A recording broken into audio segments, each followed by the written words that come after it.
हम आपको हर दिन प्रदेश की एक महिला सरपंच से मिलवाएंगे जो अपने बूते पंचायत को संभाल रही और लोगों की समस्याएं सुन रही। आज मिलते हैं करौली जिले के धनालपुर ग्राम पंचायत की सरपंच से।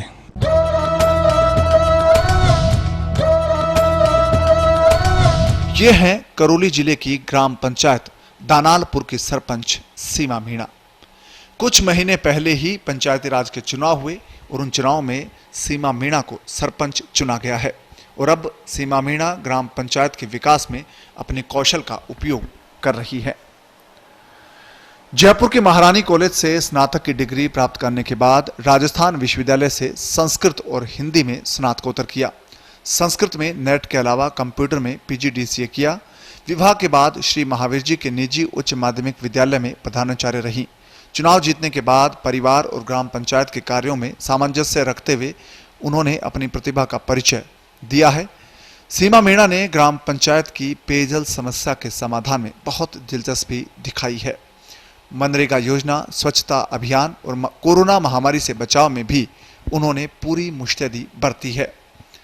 वे सभी कार्यों का निरीक्षण खुद करती हैं, ग्रामीणों की समस्याएं भी सुनती हैं और ग्राम की महिलाओं से मिलकर उन्हें प्रेरित करने की कोशिश भी करती हैं। तो मिलते हैं सरपंच सीमा मीणा से। महारानी कॉलेज से मैंने 3 वर्ष की जो स्नातक की डिग्री होती है वो मैंने ली। उसके बाद मैंने राजस्थान यूनिवर्सिटी से MA स्नातकोत्तर की डिग्री ली और फिर वहीं से फिर मैंने नेट की डिग्री ली। नेट भी मैंने वहीं से किया है। उसके बाद फिर मेरा नवोदय कॉलेज से B.Ed का सफर रहा और B.Ed करने के बाद फिर मैंने कंप्यूटर कोर्स PGDCA वो मैंने किया। ग्राम पंचायत और परिवार के कार्यों के बीच मेरा अच्छा सामंजस्य बैठ जाता है क्योंकि अर्ली मॉर्निंग में उठकर अपने जो नाश्ता पानी है, जो भी घर का और भी बाकी काम है, वो सारा मैं 8 बजे के खाने पीने का काम निपटा देती हूँ और 10 बजे मेरा सारा काम होकर मैं 10 बजे अपने कार्य से निवृत्त हो जाती हूँ और फिर अपने काम ग्राम पंचायत के जो मेरे काम है उन कामों में मैं व्यस्त हो जाती हूँ सुबह 10 बजे से और 5 बजे तक जितना भी मेरा रहता है।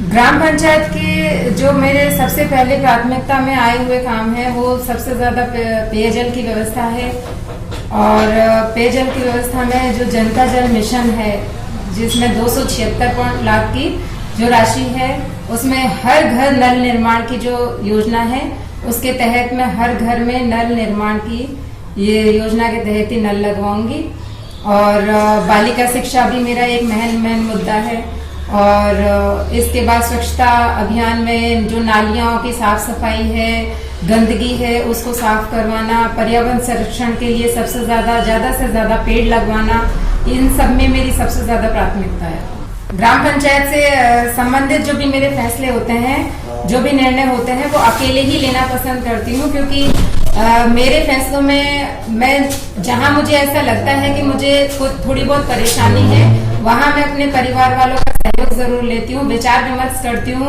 और विचार विमर्श करने के बाद जो भी मुझे लगता है कि निर्णय क्या लेना है वो मैं स्वयं ही लेती हूँ। गांव के लोगों से मिलकर उनसे उनकी परेशानियों को जानकर और उनकी परेशानियों में सबसे पहले जो समस्या मैंने नोटिस की है वो सबसे ज्यादा जरूरी है पेयजल की व्यवस्था, पानी की व्यवस्था सबसे ज्यादा जरूरी है।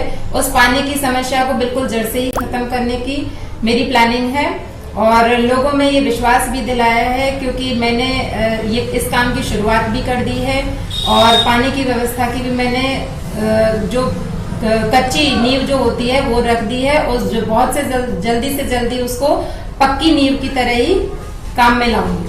देखो दोनों जिम्मेदारियां बिल्कुल अलग अलग हैं। एक तो एजुकेशन से रिलेटेड जो काम था और एक ग्राम पंचायत में एक बिल्कुल नीचे स्तर से लेकर और ऊपरले स्तर तक काम करना। ग्राम पंचायत में स्कूल में मैंने जब बच्चों को देखा छोटी छोटी रुकावटें आती थी, छोटी छोटी बातों से जब मैं बच्चे एब्सेंट होते थे, अनुपस्थित होते थे तब पूछती थी कि कारण क्या रहा, तो जानने की कोशिश करती थी तो पता चलता था कि मतलब बच्चे कभी अपने फॉर्म, मूल निवास के फॉर्म, जाति के फॉर्म इस तरह अप्लाई करने में उनको बहुत टाइम लग जाता था। तो सोचने पर नजर विवश होती थी कि परेशानियां तो ज्यादा हैं। फिर उसके बाद में अब जब मुझे ऐसा लगता है कि जब उस टाइम जो परेशानियां आती थी अब जब मुझे मौका मिला है, ग्रामवासियों ने ये मौका दिया है, तो मैं भी उस मौके को पूरी तरह से अच्छे तरह से बुनाने की कोशिश करूंगी और जितना भी मुझसे पूरा भरसक प्रयास हो सकेगा उतना मैं प्रयास ही करूंगी अच्छा करने की। महिला उत्थान में पंचायती राज व्यवस्था का बड़ा योगदान है। ग्राम पंचायतों में महिलाओं के लिए 50% आरक्षण की व्यवस्था है। महिलाओं को सशक्त करने की जो पहल 70 साल पहले शुरू हुई थी, उसके परिणाम अब सामने आ रहे हैं। अब घूंघट की ओट से बाहर निकलकर महिलाएं भी कामयाबी की मिसाल बनी हैं। दानालपुर की सरपंच सीमा मीणा भी उसी का उदाहरण है। सीमा चाहते हैं कि उनकी पंचायत की कोई भी लड़की स्नातक से कम पढ़ी लिखी ना हो। महिलाएं और बालिकाओं को सुरक्षित रखने के उपायों की भी जानकारी देने के लिए जागरूकता अभियान वो चलाना चाहते हैं। सीमा का सपना है कि उनकी पंचायत में किसी लड़की का बाल विवाह ना हो और लड़कियों को अच्छी शिक्षा मिले। उन्होंने गांव के स्कूल में बालक बालिकाओं को उच्च शिक्षा हासिल करने की प्रेरणा देकर और शुरुआत करके सरपंच के रूप में गांव वालों पर अपनी छाप भी छोड़ना शुरू कर दिया है। जयपुर के महारानी कॉलेज से सफर शुरू करने वाली सीमा मीणा आज दानालपुर की सरपंच है और बतौर सरपंच सीमा मीणा ने गांव की कई विकास योजनाओं की शुरुआत की है। गांव की पेयजल, चिकित्सा, आवास सहित प्रमुख समस्याओं को मजबूती के साथ सुलझा रही है। गांव की सरपंच सीमा मीणा केंद्र व राज्य सरकार की जन कल्याणकारी योजनाओं का ज्यादा से ज्यादा फायदा अपने गांव के लोगों को देना चाहती है। रामकेश गुजर, पत्रिका न्यूज नेटवर्क, महावीर जी। छोटे ब्रेक के बाद जल्द हाजिर होते हैं। पत्रिका टीवी पर बने रहें।